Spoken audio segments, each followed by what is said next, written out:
पहाड़ समाचार में आप सभी का स्वागत है और मैं हूं आपके साथ आशिमा त्यागी। बुलेटिन की शुरुआत करेंगे बड़ी खबर के साथ। देहरादून से इस वक्त की बड़ी खबर आपको बता दें, विधानसभा सत्र से पहले हुई सर्वदलीय बैठक। तो विधानसभा अध्यक्ष ने सर्वदलीय बैठक की है। बैठक के बाद विधानसभा अध्यक्ष का बड़ा बयान। 16 दिसंबर से पहले हर हाल में होना है सत्र। सर्वदलीय बैठक में सत्र को लेकर ली गई राय। तो बेसिकली सभी चाहते हैं कि सत्र गैरसैंण में हो और कुछ दलों ने गैरसैंण में सत्र आयोजित करने को लेकर जो है हामी भी भरी है। तो बता दें, ये सर्वदलीय बैठक के दौरान की तस्वीरें भी आपके टीवी स्क्रीन पर हम दिखा रहे हैं। विधानसभा अध्यक्ष की तरफ से ये बैठक यहां पर की गई, सभी की राय यहां पर सत्र को लेकर। तो बता दें कि विधानसभा सत्र से पहले ये सर्वदलीय बैठक कई मायनों में काफी अहम रही। सर्वदलीय बैठक के बाद विधानसभा अध्यक्ष ने बयान देते हुए कहा है कि 16 दिसंबर से पहले हर हाल में जो सत्र है वो किया जाना है। तो सर्वदलीय बैठक में सत्र को लेकर राय भी जो है तमाम दलों से ली गई। बेसिकली सभी चाहते हैं कि सत्र गैरसैंण में हो।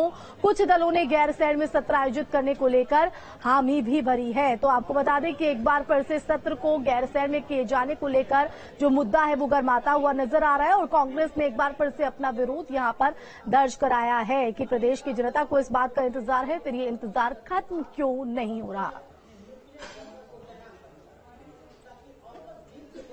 तो उत्तराखंड में विधानसभा के शीतकालीन सत्र को लेकर विधानसभा में सर्वदलीय बैठक हुई। विधानसभा अध्यक्ष ऋतु खंडूरी की अध्यक्षता में हुई सर्वदलीय बैठक में सत्र को लेकर मंथन भी किया गया, लेकिन सत्र कब और कहां आयोजित होगा इसको लेकर अभी भी जो संशय है वो बरकरार है। हालांकि सूत्रों से मिली जानकारी के मुताबिक सत्र गैरसैंण के बजाय राजधानी देहरादून में ही आयोजित किया जाएगा। तो विधानसभा अध्यक्ष ऋतु खंडूरी ने साफ कहा है कि सर्वदलीय बैठक में जो भी फैसला हुआ है उसका प्रस्ताव सरकार को भेज दिया गया है और ये कॉन्फिडेंशियल है। सत्र आयोजित करने को लेकर कैबिनेट अंतिम फैसला लेगी। साथ ही उन्होंने कहा कि ज्यादातर लोग सत्र गैरसैंण में ही चाहते हैं, लेकिन सत्र को लेकर अंतिम फैसला सरकार को लेना है और जल्द ही उसकी तारीख और स्थान घोषित किया जाएगा।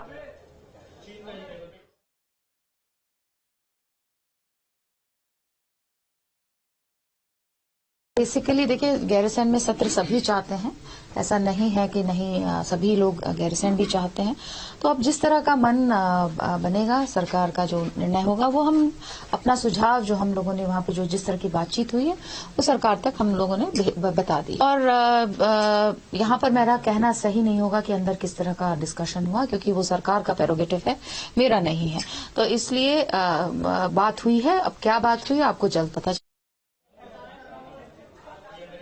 तो बता दें कि शीतकालीन सत्र को लेकर अभी भी जो संशय है वो बरकरार है और साथ ही सर्वदलीय की बैठक में तमाम दल हैं उनसे राय भी यहां पर ली गई। अब अंतिम फैसला कैबिनेट को यहां पर करना है। तो सत्र से पहले बुलाई गई सर्वदलीय बैठक में नेता प्रतिपक्ष यशपाल आर्य भी शामिल हुए। बैठक के बाद यशपाल आर्य का बयान सामने आया है। आर्य ने गैरसैंण में सत्र के आयोजन का विरोध किया है, साथ ही सरकार पर गैरसैंण के विकास न करने का आरोप भी लगाया। हमने स्पष्ट रूप से कहा है कि जो प्रतिबद्धता है कांग्रेस की स्थायी राजधानी और जो अनुपूरक बजट प्रस्तुत हो, अनुपूरक बजट ही क्यों, हमारा कहना है कि जो एनुअल बजट है, मेन बजट है, चाहे कोई विशेष सत्र आयोजित करे, अब बहुत देर हो चुकी है। अब ये सारी व्यवस्थाएं वहीं से संचालित होनी चाहिए। अगर सरकार की मंशा, भाजपा की मंशा, नियत साफ है, तो वो ईमानदारी है, तो उनको इस बारे में चर्चा ही नहीं करनी चाहिए। और निश्चित रूप से आज हमने साफ तौर से कहा है कि अनुपूरक बजट गैरसैंण भराड़ीसैंण में ही प्रस्तुत होगा। तो सर्वदलीय बैठक के बाद यशपाल आर्य की तरफ से ये बड़ा बयान। तो गैरसैंण के विकास का न करने का आरोप भी लगाया।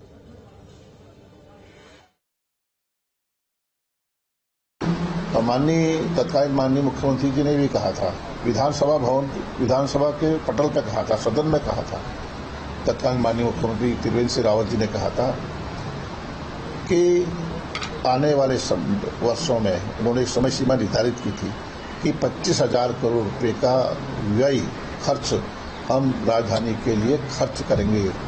तो, लेकिन आज वो 25,000 करोड़ रुपए में दुर्भाग्य है कि जहाँ तक मेरी जानकारी है कि इस जो एनुअल बजट है प्रस्तुत हुआ है उसमें भराईशरण के लिए कोई धन की व्यवस्था की ही नहीं गई है। तो गैरसैंण का मुद्दा एक बार फिर से गरमाता हुआ नजर आ रहा है और ज्यादा जानकारी के लिए रुक करेंगे संवाददाता सुरेंद्र सिल हमारे साथ लाइव जुड़ गए हैं। सुरेंद्र, शीतकालीन सत्र को लेकर सर्वदलीय बैठक, क्या कुछ इस बैठक में रहा, सबसे पहले आपसे जानना चाहेंगे और साथ ही साथ तमाम दलों से राय भी ली गई।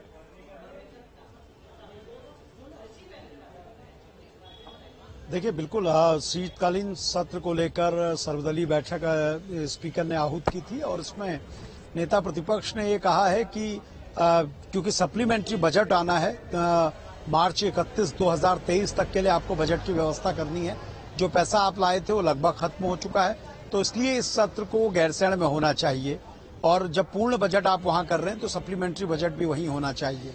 और विपक्ष के तमाम विधायक, चाहे वो बसपा के हों, हालांकि इस बैठक में कोरम का हिस्सा तो निर्दलीय नहीं होते हैं और न ही परंपरा रही है, लेकिन 2 निर्दलीय विधायकों को भी आमंत्रित किया था, उन्होंने भी अपने सुझाव दिए हैं। स्पीकर ने कहा है कि सारे सुझाव मुझे मिल चुके हैं, मैं सरकार को भेजूंगी, क्योंकि ये सरकार तय करती है कि सत्र कब आहूत करना है, सत्र को कहां कराया जाएगा, देहरादून होगा, गैरसैंण होगा। आने वाली कैबिनेट बैठक पे इस पर चर्चा होगी।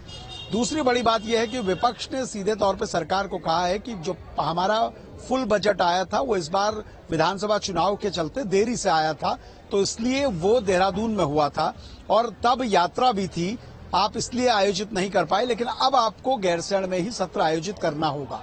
आज स्पीकर तमाम लोगों की राय ले चुकी हैं और चीजें लगभग क्लियर हैं, सरकार को तय करना है। लेकिन जो हमारे सूत्र बता रहे हैं कि सरकार इस सत्र को देहरादून में आयोजित कराएगी, क्योंकि ठंड का मौसम है और उत्तराखंड की जो गैरसैंण की विधानसभा यानी भराड़ीसैंण विधानसभा है वो भारत के सभी राज्यों में सबसे हाइट वाली विधानसभा है, जहां गर्मियों के मौसम में भी दोपहर के बाद अच्छी ठंड होती है, तो इसलिए सर्दियों के मौसम में वहां सत्र होगा ऐसे आसार कम दिख रहे हैं और इस तरह की तैयारी भी नहीं दिख रही है। क्योंकि जब गैरसैंण में सत्र होता है तो प्रशासन को पहले से ही विधानसभा की ओर से अलर्ट किया जाता है, प्रशासनिक व्यवस्थाएं दुरुस्त की जाती हैं, पानी से लेकर तमाम संचार व्यवस्थाएं दुरुस्त होती हैं। ऐसा फिलहाल वहां होता दिख नहीं रहा है, तो इसलिए ऐसा लगता है कि शायद सरकार इस सत्र को देहरादून में ही कराएगी। हालांकि इसे तय मुख्यमंत्री ने करना है, कब ये सत्र होगा, कब से कितने लंबे समय का होगा और कहां पर होगा। तो अगले कुछ दिनों में ये स्थिति क्लियर हो जाएगी आशिमा कि ये सत्र होने कहा जा रहा है। बिल्कुल, जो संशय बना हुआ है वो कब दूर होगा ये देखना होगा। लेकिन साथ ही साथ अगर बात करें यशपाल आर्य की, तो इस सर्वदलीय बैठक के बाद सीधे तौर पर जहां सत्र का उन्होंने विरोध किया गैरसैंण में कराए जाने को लेकर, तो वहीं उन्होंने गैरसैंण के विकास न करने का आरोप भी लगाया। देखिए आशिमा, मैं ये साफ कर दूं कि यशपाल आर्य ने गैरसैंण में सत्र कराने का विरोध नहीं किया है। कोई भी विधायक, कोई भी गैरसैंण को लेकर विरोध नहीं कर सकता है उत्तराखंड की राजनीति में, क्योंकि गैरसैंण उत्तराखंड के आंदोलन की आत्मा रहा है और गैरसैंण को ही स्थायी राजधानी की हर राजनेता मांग करता रहा है। दरअसल यशपाल आर्य ने कहा है कि अगर गैरसैंण में सत्र नहीं होता है, हाँ, तो माफ कीजिएगा, वही मैं कहना चाह रही थी। लेकिन साथ ही साथ गैरसैंण के विकास को लेकर भी सुरेंद्र कहीं ना कहीं एक बार फिर से सवाल खड़े कर दिए गए कांग्रेस की तरफ से, जोरों शोरों से मुद्दा माना जा रहा है कि सत्र में घूमता नजर आएगा।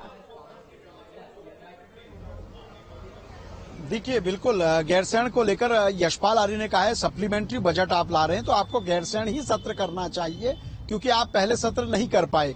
लेकिन अब ये सरकार को तय करना है, क्योंकि आज स्पीकर तमाम पार्टी के नेताओं से अपने सुझाव ले चुकी हैं। सरकार ये तय करेगी कि क्योंकि गैरसैंण में अगर सत्र होगा तो जिस तरह से मैंने कहा, संचार से लेकर कर्मचारियों के ठहरने की व्यवस्था, वहां पर तमाम व्यवस्थाओं को आपको देखना होगा। ठंड के मौसम में क्या आप तैयार हैं, आपके पास शेल्टर्स हैं, आपके पास वहां कमरे हैं, आवास व्यवस्था प्रॉपर है, इन तमाम चीजों पर सरकार को तैयारी करनी है। तो इसलिए ये कहा जा रहा है कि ये सत्र संभवतः हो सकता है देहरादून में हो और आने वाला जो अगले साल का कंप्लीट बजट होगा फरवरी मार्च में, वो हो सकता है विस्तृत बजट गैरसैंण में हो। लेकिन सारे विधायकों ने ये कहा है कि गैरसैंण अगर सरकार बजट सत्र कराती है, सप्लीमेंट्री बजट, और वही वादा जो है वो कहीं ना कहीं मुख्यमंत्री का याद भी यशपाल आर्य की तरफ से कराया गया। सुरेंद्र, आप हमारे साथ बने रहिए, आगे भी जानकारी आपकी तरफ से